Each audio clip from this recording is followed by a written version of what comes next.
హైదరాబాద్లో ఎండలు మండిపోతున్నాయి. నిన్న గరిష్ట ఉష్ణోగ్రత 43 డిగ్రీల సెల్సియస్ నమోదు కాగా ఇవాళ మధ్యాహ్నం వేళ హైదరాబాద్లో 44.5 డిగ్రీల సెల్సియస్ రికార్డైందని వాతావరణ శాఖ తెలిపింది.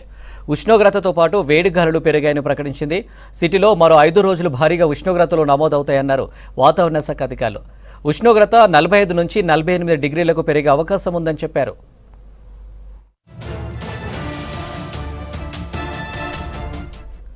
సిటీలో గత ఏడాదితో పోల్చితే ఎండల తీవ్రత పెరిగింది. వడగాలులు వీస్తుండడం, ఉక్కపోత ఎక్కువగా కావడంతో జనం అల్లాడిపోతున్నారు. ఉష్ణోగ్రతలు రికార్డు స్థాయిలో నమోదవుతుండడంతో జాగ్రత్తగా ఉండాలని సూచిస్తున్నారు. ఎండల తీవ్రత ఎక్కువగా ఉండే మధ్యాహ్న వేళలో బయటకు రావద్దన్నారు.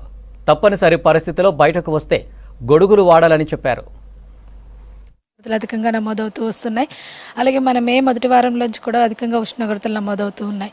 ఇదే విధంగా మనకు వచ్చే 4 రోజులు కూడా ఉండే అవకాశం అయితే కనిపిస్తుంది. ముఖ్యంగా వచ్చే 3 రోజులు కూడా సాధారణం కంటే 2 నుంచి 4 డిగ్రీలు అధికంగా నమోదయ్యే అవకాశం ఉంది. రాష్ట్రం మొత్తం మీదుగా 40 డిగ్రీల పైన ఉష్ణోగ్రత నమోదయ్యే అవకాశం కూడా కనిపిస్తుంది. అక్కడక్కడ మనకి వడగాల్పులు కూడా వీచే అవకాశం అయితే కనిపిస్తుంది అనమాట. గత ఏడాదితో పోలిస్తే ఈ ఏడాది కొద్దిగా అధికంగానే ఉష్ణోగ్రతలు నమోదవుతూ వస్తున్నాయి. దాదాపుగా 2 నుంచి 3 డిగ్రీలు అధికంగానే కనిపిస్తూ ఉన్నాయి. మనకి మార్చి చివరాఖరు నుంచి మనకి ఈ ఉష్ణోగ్రతల పరంపర అనేది కొనసాగుతూ దాదాపుగా ఏప్రిల్లో మనకి 1-2 వారాలు కొద్దిగా గ్యాప్ ఇచ్చినప్పటికంటే ముఖ్యంగా ఆదిలాబాద్ జిల్లాలోని కొద్దిగా మనకి రిలీఫ్ ఇచ్చినప్పటికీ మిగతా జిల్లాల్లో అన్నింటిలోని చాలా వరకు వర్షపాతం సాధారణం కంటే దాదాపుగా 30% అంటే తక్కువగా పడడం అయితే జరిగింది. అలాగే మే నెలలో కూడా చూసుకున్నట్లయితే సాధారణం కంటే 2 డిగ్రీలు అధికంగా నమోదవుతూ వస్తూ ఉన్నాయి.